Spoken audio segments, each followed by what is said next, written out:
Captain Jake Morrison sat in his chair on the bridge of the ship called Endeavour. He had been out in deep space for 3 months now. His job was simple: look for new things in the empty areas between the stars. Most days were boring. Today felt different. The warning sound made everyone on the bridge look up. Lieutenant Amy Carter was staring at her screen with wide eyes. She was the science officer, and she knew her job well, but what she was seeing did not make sense. "Captain," Amy said in a quiet voice, "you need to see this." Jake walked over to her station. The screen showed a big object floating in space. It was huge, bigger than anything humans had ever built. The computer said it was 50 kilometers long. That was impossible. "Run the scan again," Jake told her. Amy pressed the buttons on her control panel. The numbers came back the same. The object was real. It was there, just sitting in the darkness between star systems. Pete Williams was the communications officer. He tried to contact the object. "This is the human ship Endeavour, calling unknown vessel. Please respond." He waited. Nothing came back. He tried again with different signals. Still nothing. The object was dark and silent. It did not reflect light, like normal metal would. The shape was strange too. It looked like a mountain floating in space, but with smooth sides and odd angles. Jake called his senior officers to the meeting room. Amy brought her data with her. The chief engineer, Danny Collins, came too. They all looked at the pictures of the massive ship. "What do we know?" Jake asked. Amy put the data on the table screen. "It is 53 kilometers long and 12 kilometers wide. The material is something we have never seen before. Our scanners cannot tell what it is made of. It absorbs energy instead of reflecting it." Danny looked at the technical readings. The power output is 0, but there are strange energy patterns inside, like it is sleeping, not dead. Pete had been trying to get signals from it for 2 hours. No response to any communication. But it is not jamming us either. It just does not answer. Jake thought about what to do. They were far from home. The nearest human base was 6 months away. But this was the biggest discovery in human history. "We need to tell Earth Command," he decided. "But we stay here and watch it. Amy, keep scanning. Pete, keep trying to talk to it. Danny, I want to know everything about how that thing works." Amy ran more tests. The ship was old, really old. Her equipment could not tell exactly how old, but it was thousands of years at least, maybe millions. There were no life signs inside, but the ship was too big to scan completely. The communication with Earth took 4 hours. The signal had to travel through several relay stations. When Admiral Lisa Brooks got the message, she did not believe it at first. She made them send the data 3 times. 2 days later, Jake got new orders. Earth was sending more ships. The heavy cruiser Valiant would arrive in 2 weeks with Captain Steve Martinez in command. Jake was told to watch the object, but not get too close. But Jake was curious. The ship was the most amazing thing humans had ever found. He wanted to know more about it. On the 3rd day, he ordered Amy to use the strongest scanners they had. When the deep scan hit the alien ship, something changed. Lights appeared on the hull for just a few seconds. Then they went dark again. Everyone on the bridge saw it. "Did we wake it up?" Pete asked. "I do not know," Amy said. She was scared. The energy readings jumped when the lights came on. Then they went back to normal. Jake made a decision that would change everything. "Take us closer." 1 kilometer distance. The Endeavour moved toward the massive ship. As they got closer, everyone could see how huge it really was. Their own ship looked like a toy next to it. The hull had patterns on it that looked like writing, but in no language any human had ever seen. Amy found something else. "Captain, there are smaller ships inside the big one. Lots of them. They look like they are ready to launch." Danny was studying the engine readings. "This thing could move faster than anything we have. The engine design is beyond our understanding." Pete suddenly got excited. "Captain, I am picking up something. Not from the ship, but from far away. Multiple signals. They are not human." Jake looked at the communication data. The signals were coming from different directions. All were very far away, but they were all pointed at the alien ship. "What are they saying?" Jake asked. Pete worked on translating the signals. "I cannot understand the languages, but they all seem ... worried, like they are warning each other about something." Amy ran another scan. This time she found something that made her gasp. "Captain, this ship has weapons. Really big weapons. They could destroy planets." The bridge became quiet. Everyone understood what this meant. They had found a ship that could change the balance of power in the galaxy, but they did not know who built it or why it was here. Jake looked out at the massive vessel. It was beautiful and terrifying at the same time. Whatever race built, it was far more advanced than humans. But where were they now? Why was the ship empty and floating alone in space? Unknown to Jake and his crew, automated stations throughout the galaxy had detected their approach. Ancient warning systems were sending alerts to civilizations that had been spacefaring for thousands of years. The message was always the same. The Titans were stirring again. The Endeavor continued to circle the massive ship, taking pictures and measurements. But with each passing hour, Jake felt like they were being watched, not by the silent ship, but by something else. Something far away that knew what they had found.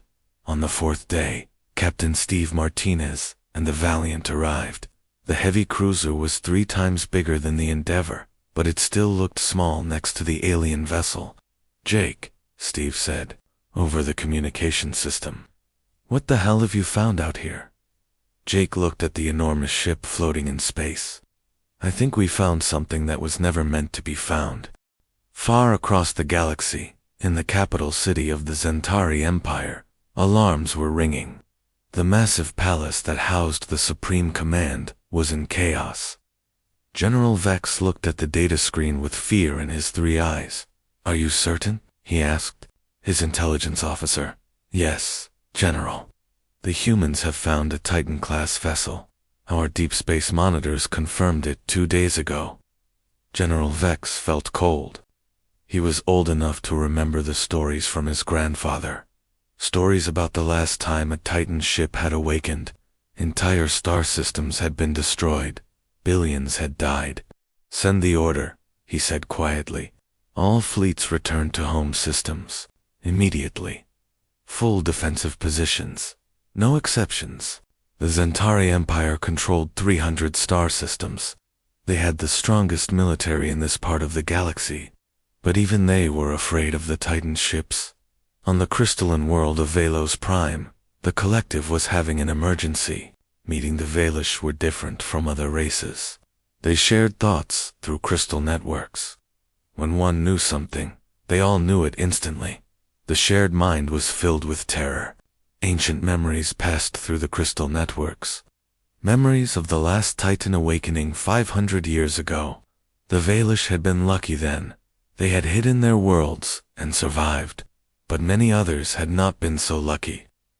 Silence protocol, the Prime Crystal decided. Cut all external communications. Hide our worlds. Make no signals that might attract attention. Across Velish space, the great crystal transmitters went dark. Their advanced technologies stopped broadcasting. To anyone watching, it would look like the Velish collective had simply vanished in the war fleets of the Kran Dominion.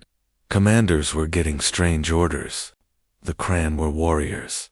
They never retreated from anything. But today was different. Commander Thrak read his orders 3 times before he believed them. Withdraw from all contested territories. Return to core systems immediately. His second was confused. "Sir, we are winning the war against the hegemony. Why are we retreating?" Thrak showed him the intelligence report. "Because something worse than war is coming." The Kran fleets began pulling back from dozens of star systems. Their enemies in the hegemony of worlds were confused at first. Then they got their own intelligence reports about the Titan ship. They stopped pursuing the retreating Cran fleets and began their own retreat. Back near the Titan vessel, Captain Jake Morrison was getting worried. The Endeavor's long-range sensors were picking up strange activity all across the galaxy. Ship movements, communication blackouts, defensive formations. "Pete, what are you seeing?" Jake asked his communications officer. Pete Williams looked at his screens with confusion. "It is weird, Captain. 3 days ago, there was normal space traffic everywhere. Now it is like half the galaxy just went quiet." Lieutenant Amy Carter was monitoring the alien signals they had detected earlier. "Captain, I am getting more transmissions, but they are all encrypted, really encrypted, like they do not want anyone to understand them." Captain Steve Martinez called from the Valiant. "Jake, my intelligence officer is picking up fleet movements everywhere, big ones. It looks like everyone is going into defensive positions." "Defensive against what?" Jake asked. "I think against us," Steve said quietly, "on the bridge of the Endeavor." Chief Engineer Danny Collins was studying the Titan ship's design. The more he learned, the more worried he became. "Captain, this ship is not just big. It is designed to build other ships. There are manufacturing bays inside that could create an entire fleet." Amy ran more detailed scans. "Danny is right. I can see construction equipment inside the hull, and the power systems could support hundreds of smaller vessels." Jake was beginning to understand why the galaxy was scared. If someone controlled this ship, they could build an unstoppable armada. But humans were peaceful explorers, not conquerors. Why was everyone so afraid? The answer came from an unexpected source. An old space probe drifted near their position. It was ancient and looked like it had been floating in space for centuries. Pete picked up a weak signal from it. "Captain, the probe is transmitting something. It is an old language, but the computer is trying to translate it." The translation came through slowly. It was a warning message, recorded long ago. "To all who find the Titan vessel, do not board it. Do not activate it. The test has begun. Choose wisely, or face the judgment of the ancients." "Test," Jake said. "What test?" Amy found more information in the probe's databanks. "Captain, there are records here, really old records. They talk about a race called the Titans. They left these ships throughout the galaxy thousands of years ago. Left them for what?" Steve asked over the communication link. Amy read more of the ancient text. "As tests. For younger races, to see if they are worthy of survival." The bridge became very quiet. Everyone understood what this meant. They had not just found an abandoned ship. They had found a trap. Or maybe a trial. Pete was monitoring more transmissions from across the galaxy. "Captain, I am getting fragments of communications. The other races are talking about something called the Great Silence. It happened 500 years ago." "What is the Great Silence?" Jake asked. Amy searched through the probe's database. Multiple star systems went dark. Entire civilizations just disappeared.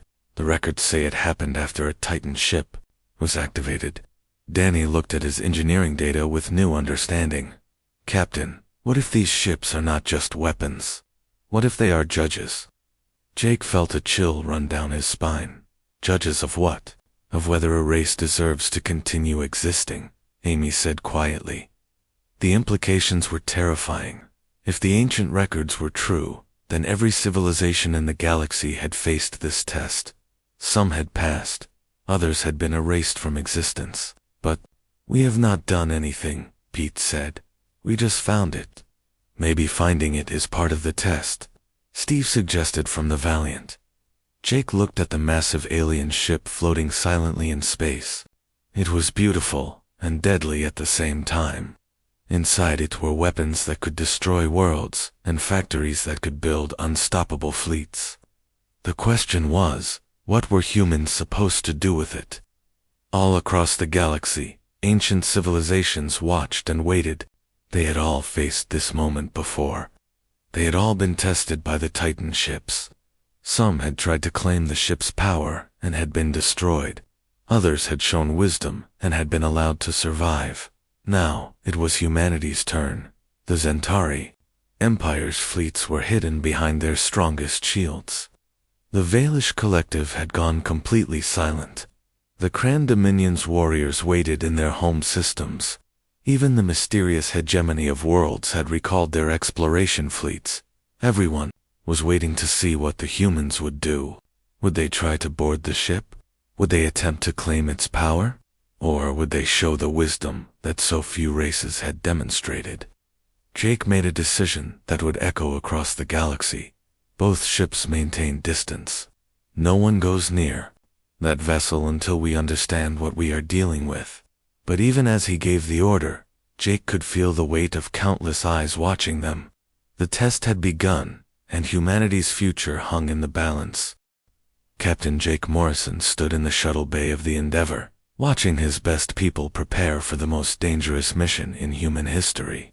Commander Ryan Clark was leading the boarding party. He was calm and smart, the kind of person Jake trusted with impossible tasks. "Remember," Jake told the team, "we go in, we look around, we come back. No touching anything unless you have to. No taking anything. This is just to see what is inside." Dr. Helen Murphy checked her equipment one more time. She was the team's expert on alien life and technology. If anyone could understand what they found, it would be her. "My scanners are ready, Captain. Whatever is in there, we will record it all." Tech specialist Ben Rodriguez was nervous, but excited. He was the best computer expert they had. "Captain, what if the ship's computers are still working? Should I try to access them?" "Only if Helen says it is safe," Jake replied. "We do not know what we are dealing with." The shuttle moved away from the Endeavor toward the massive Titan ship. As they got closer, everyone could see how huge it really was. Their shuttle was like a small bird flying toward a mountain. "Look at that," Ryan said, pointing at the hole. "The surface is moving." Dr. Murphy watched through her equipment. "It is not moving exactly. It is changing, like it is alive somehow." As their shuttle approached the hull, something amazing happened. A section of the dark surface began to glow. Then it opened like a mouth, creating a passage just big enough for their shuttle. "It knows we are here," Ben said with wonder. "The ship is responding to us." Ryan guided the shuttle into the opening. Behind them, the hole closed again, but gently. They were now inside the Titan vessel. The passage they flew through was enormous. The walls were smooth and covered with patterns that seemed to shift and move in the light from their shuttle. Strange symbols appeared and disappeared as they watched. "Are you getting this, Helen?" Ryan asked. "Every second of it," she replied. "These symbols are not just decoration. They are some kind of writing. But it changes too fast for me to understand." They found a large chamber and landed their shuttle. When they stepped outside, their footsteps echoed in the vast space. The ceiling was so high, they could not see it in the darkness above. Ben took out his portable lights and set them up. As the light spread through the chamber, they could see they were not alone. The room was filled with smaller ships, all sitting silently in rows, like they were waiting for orders. "These are fighters," Ryan said, walking between them. "Or maybe scouts. They look ready to launch." Dr. Murphy scanned one of the smaller ships. "The technology is incredible. These ships could probably fly faster than anything we have. And there are hundreds of them in just this one room." They found a passage leading deeper into the ship. As they walked, the walls began to glow softly, lighting their way. It was like the ship was helping them explore. "This place is like a city," Ben said, looking around. "There are levels above us and below us. How many people lived here?" "Maybe no one lived here," Helen suggested. "Maybe it was always just a ship." They came to what looked like a control room. There were no chairs or screens like human ships had. Instead, There were crystal formations growing from the floor and ceiling. When Ben got close to one, it began to glow. Careful, Ryan warned. But Ben was fascinated. It is responding to me, like it wants me to touch it. Helen scanned the crystals with her equipment. They are some kind of computer interface, but not like anything we have seen before. They work with thoughts instead of buttons or keyboards. Ben could not resist. He reached out and touched one of the crystals. Immediately, his mind was filled with images and information. He saw star maps showing the locations of thousands of worlds. He saw the history of ancient races that had vanished long ago. He saw the purpose of the Titan ships. Ben, Ryan called out, "Are you okay?" Ben stepped back from the crystal, his eyes wide. "I understand now. These ships are not weapons. They are tests." "What kind of tests?" Helen asked.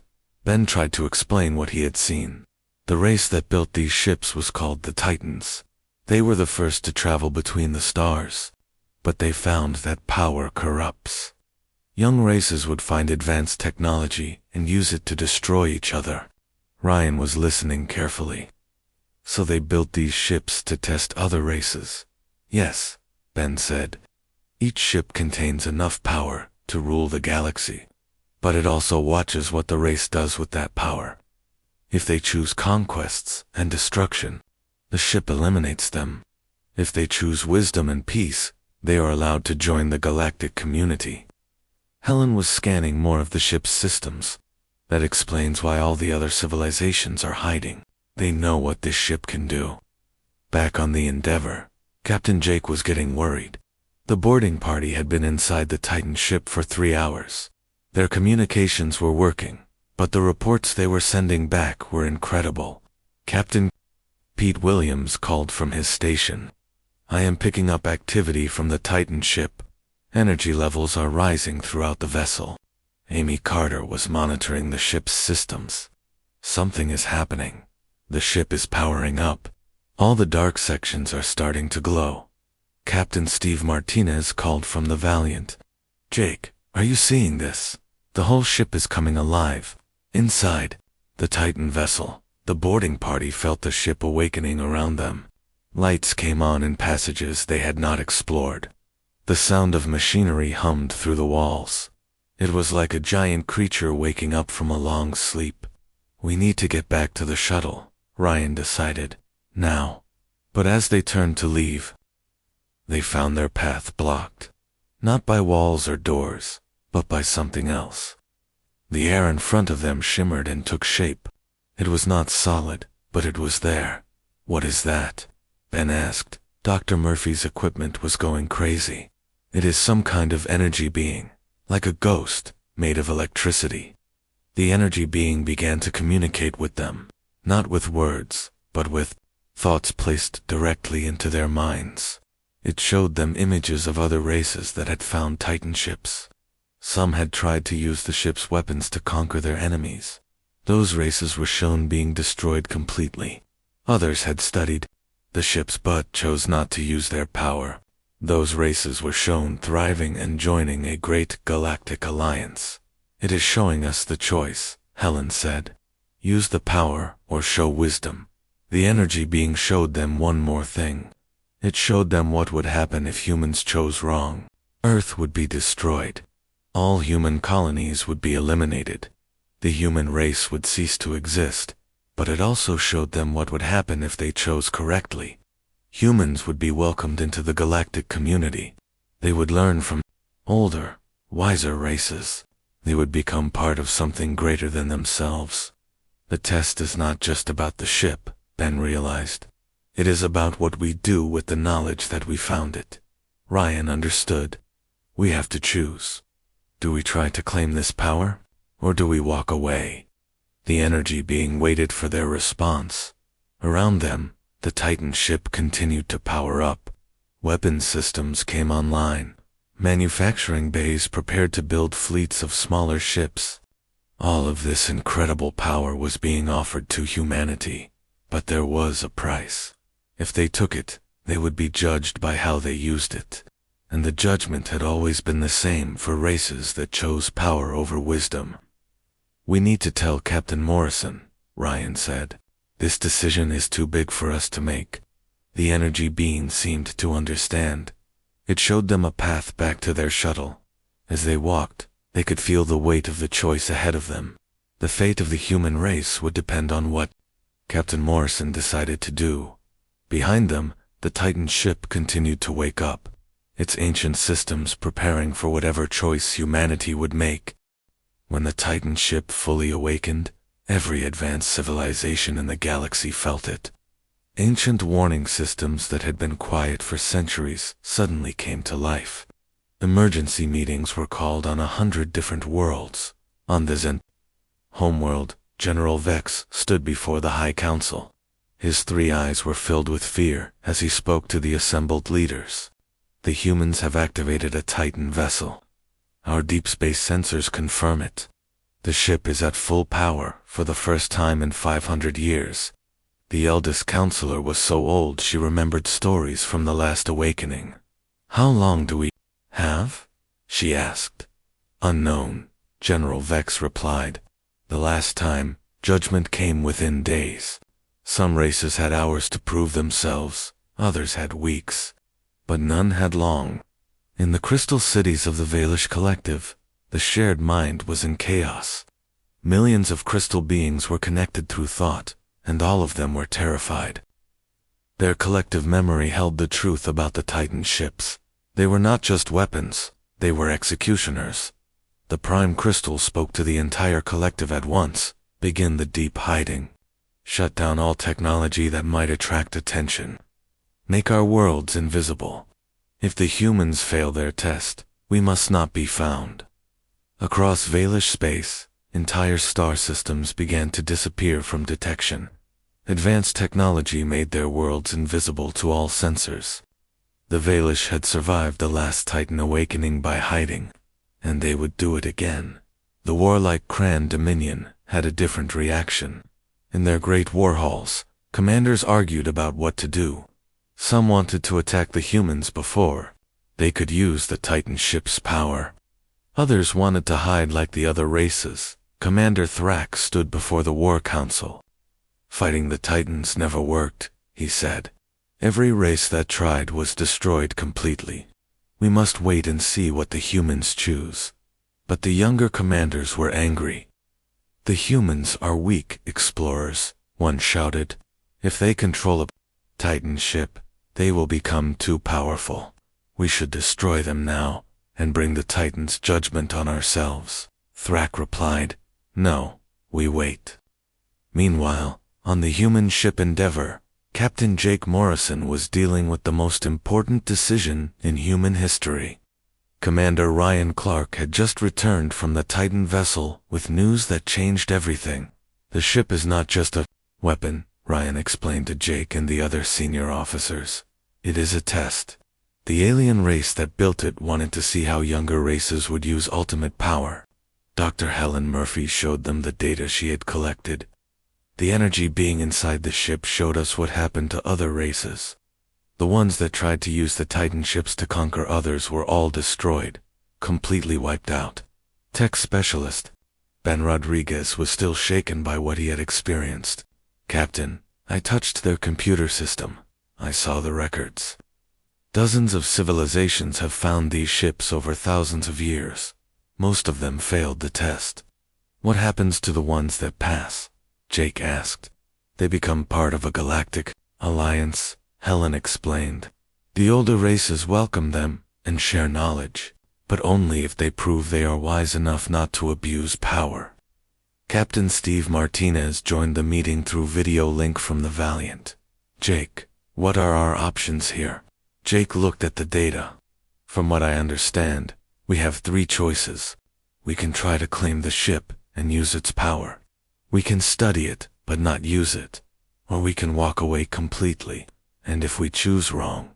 Steve asked. Ben answered quietly. "Earth gets destroyed. All human colonies get destroyed.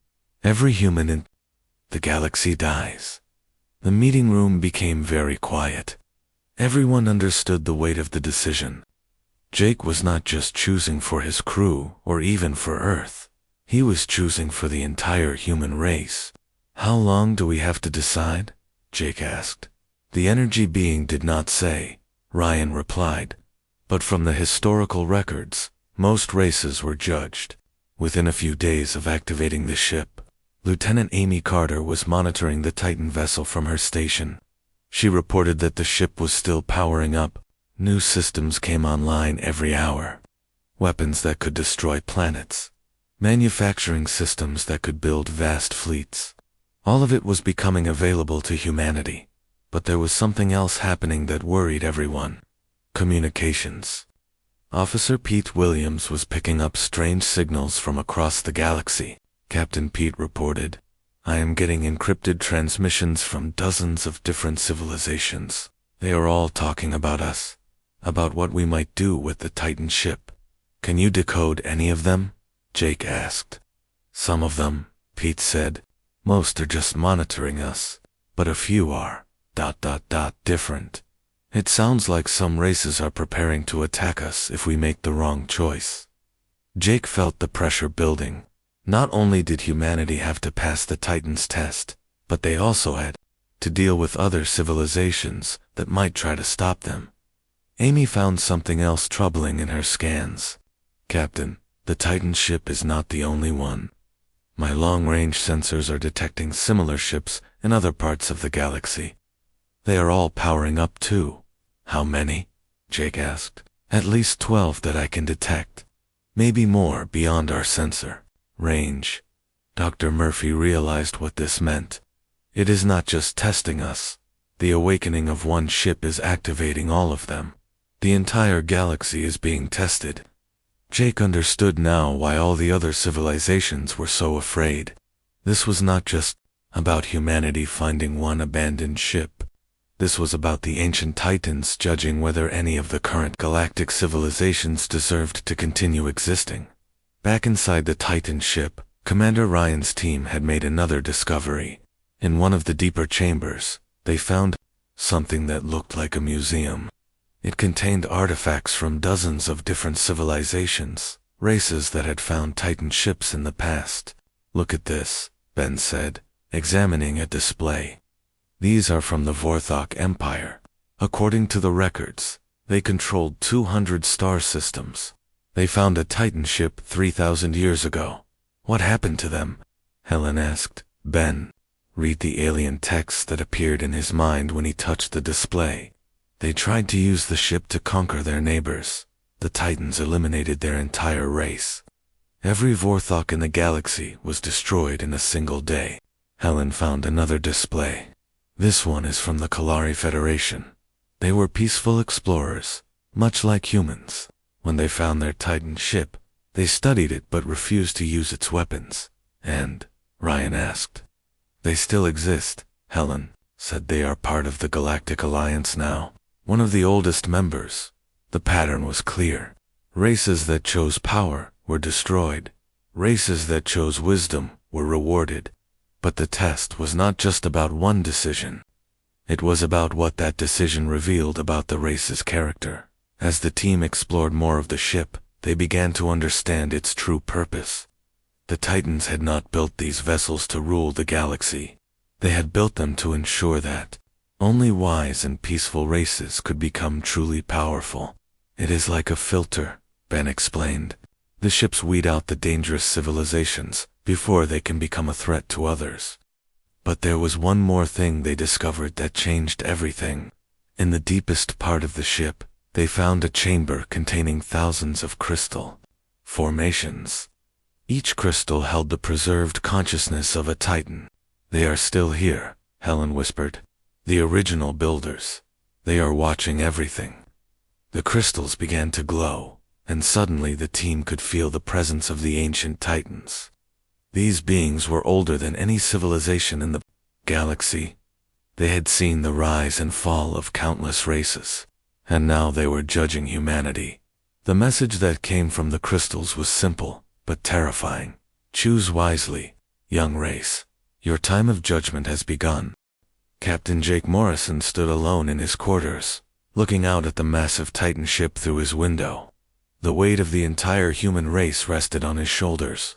Every choice he made in the next few hours would determine whether humanity had a future or would be erased from existence. The communication system buzzed. Captain, Pete Williams called. You need to hear this. We are getting a direct transmission from Earth Command. Jake hurried to the bridge. Admiral Lisa Brooks appeared on the main screen, her face serious. Behind her, Jake could see other high-ranking officers and civilian leaders. Captain Morrison, the Admiral said, we have been monitoring your reports. The entire leadership of Earth is in emergency session. What is your assessment of the situation? Jake chose his words carefully. Admiral, we have found a test left by an ancient race. If we pass, humanity joins a galactic community. If we fail, we are eliminated completely. What do you recommend, Captain? Jake had been thinking about this for hours. Admiral, the ship offers us incredible power, weapons that could make us rulers of the galaxy. But every race that chose that path was destroyed. I believe our only chance is to refuse the power and show wisdom instead. There was silence on the communication link. Jake knew that Earth's leaders were discussing his recommendation. Finally, Admiral Brooks spoke again. Captain, some of our leaders believe we should claim the ship. They argue that we could use its power to protect Earth and our colonies. Admiral, Jake replied, the Titans do not judge based on intentions. They judge based on actions. If we take the power, we fail the test. It is that simple. Understood, Captain. You have our trust. Make the decision you believe is right. The transmission ended. Jake looked around at his crew. They were all waiting for his orders. Dr. Helen Murphy had returned from the Titan ship with more information. Captain, I have been studying the records of races that passed the test. They all did the same thing. They acknowledged the ship's power, but chose not to claim it. But how do we prove that? Jake asked. How do we show the Titans that we choose wisdom over power? Commander Ryan Clark had an idea. Captain, what if we broadcast our decision to the entire galaxy? Make it clear that humanity refuses to claim the Titan ship. Tech specialist Ben Rodriguez nodded. I could set up a transmission that every civilization in the galaxy would receive. Show them that we are not a threat. Lieutenant Amy Carter was monitoring the Titan ship. Captain, the ship's systems are fully active now. All weapons are online. The manufacturing bays are ready to build fleets. Everything is waiting for our command. Jake made his decision. Pete, open a communication channel to the entire galaxy. Make sure every civilization can hear this. Pete worked at his controls. Channel open, Captain. Everyone is listening. Jake took a deep breath and began to speak. This is Captain Jake Morrison of the human vessel Endeavor. We have discovered a Titan-class ship and learned of the test we face. I speak for all of humanity when I say this. We refuse the power offered by this vessel. We choose wisdom over conquest, peace over war. We will not claim the weapons or technology of the Titan ship. We ask only to be judged as a peaceful race, seeking our place in the galaxy. The transmission went out across space, reaching every corner of the galaxy. On hundreds of worlds, alien civilizations heard humanity's choice. Inside the Titan ship, the ancient crystals, holding the consciousness of the Titans, began to glow brighter. The energy being that had communicated with the boarding party appeared again, but this time it was different. It seemed pleased. Dr. Murphy was still connected to the ship's systems through her equipment. Captain, something is happening. The Titans are responding to our choice. On the bridge of the Endeavor, everyone watched as the Titan ship began to change. The weapons systems powered down. The manufacturing bays went dark. The ship was returning to its dormant state. But something else was happening too. New transmissions began coming in from across the galaxy. Civilizations that had been silent for days were suddenly talking again. Captain, Pete said with excitement, we are getting responses. Lots of them. The first message came from the Zentari Empire. General Vex appeared on their screen. Humans of Earth, the Zentari Empire welcomes you to the galactic community. You have shown wisdom beyond your years. More messages followed. The Valish Collective sent greetings through their crystal networks. The Cran Dominion offered friendship instead of war. Even civilizations that humans had never heard of were reaching out with welcome messages. But the most important message came from the Titan ship itself. The energy being appeared on their bridge, no longer as a ghost-like presence, but as a clear, shining figure. You have chosen well, it said in words that everyone could understand. The Titans are pleased with your wisdom. Humanity has passed the test. Jake felt relief wash over him. What happens now? Now you learn, the being replied. The Titan ship will remain where it is, but it will no longer be a weapon. Instead, it will become a teacher. Your scientists may study it safely. You will learn about the galaxy and your place in it. Dr. Murphy was amazed. We can study Titan technology. Some of it, the being confirmed. The parts that will help you grow and learn. The weapons and dangerous technologies will remain sealed. They are only for those who have proven themselves over many centuries. Captain Steve Martinez called from the Valiant. Jake, are you seeing the sensor readings? Ships are approaching from all directions. Jake looked at the displays. Dozens of alien vessels were coming toward their position, but these were not warships. They were exploration vessels and diplomatic ships. The welcoming committee, the Titan energy being explained. Representatives from the Galactic Alliance. They will help guide humanity as you begin your journey among the stars. Over the next few hours, ships arrived from across the galaxy. Each one carried representatives from different civilizations. They came to welcome humanity and to share knowledge about the galaxy. Jake met with delegates from dozens of different races. Some looked like humans, others were completely alien, but all of them treated humans with respect and friendship.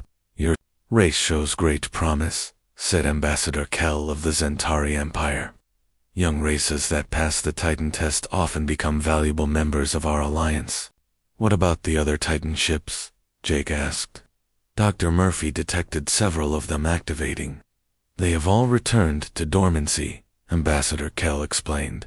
When one ship judges a race worthy, the others accept that judgment. Your success has been recognized throughout the galaxy. Dr. Helen Murphy was given access to a wealth of scientific knowledge. The alien delegates shared information about faster-than-light travel, advanced medicine, and clean energy. But they were careful to give humanity only what it was ready to handle. Knowledge must be earned, explained Dr. Silex of the Valish Collective. We will teach you, but slowly. Wisdom cannot be rushed. Ben Rodriguez was fascinated by the alien computer systems. Captain, they have technology that makes our most advanced computers look like toys, but they are willing to teach us. As the celebrations continued, Jake found himself back on the Titan ship one last time. The energy being was waiting for him in the crystal chamber. You have questions, it said, double quotes. Yes, Jake admitted. What if we had made the wrong choice? What if we had tried to claim the ship? The being showed him images of other races that had failed the test. Complete elimination.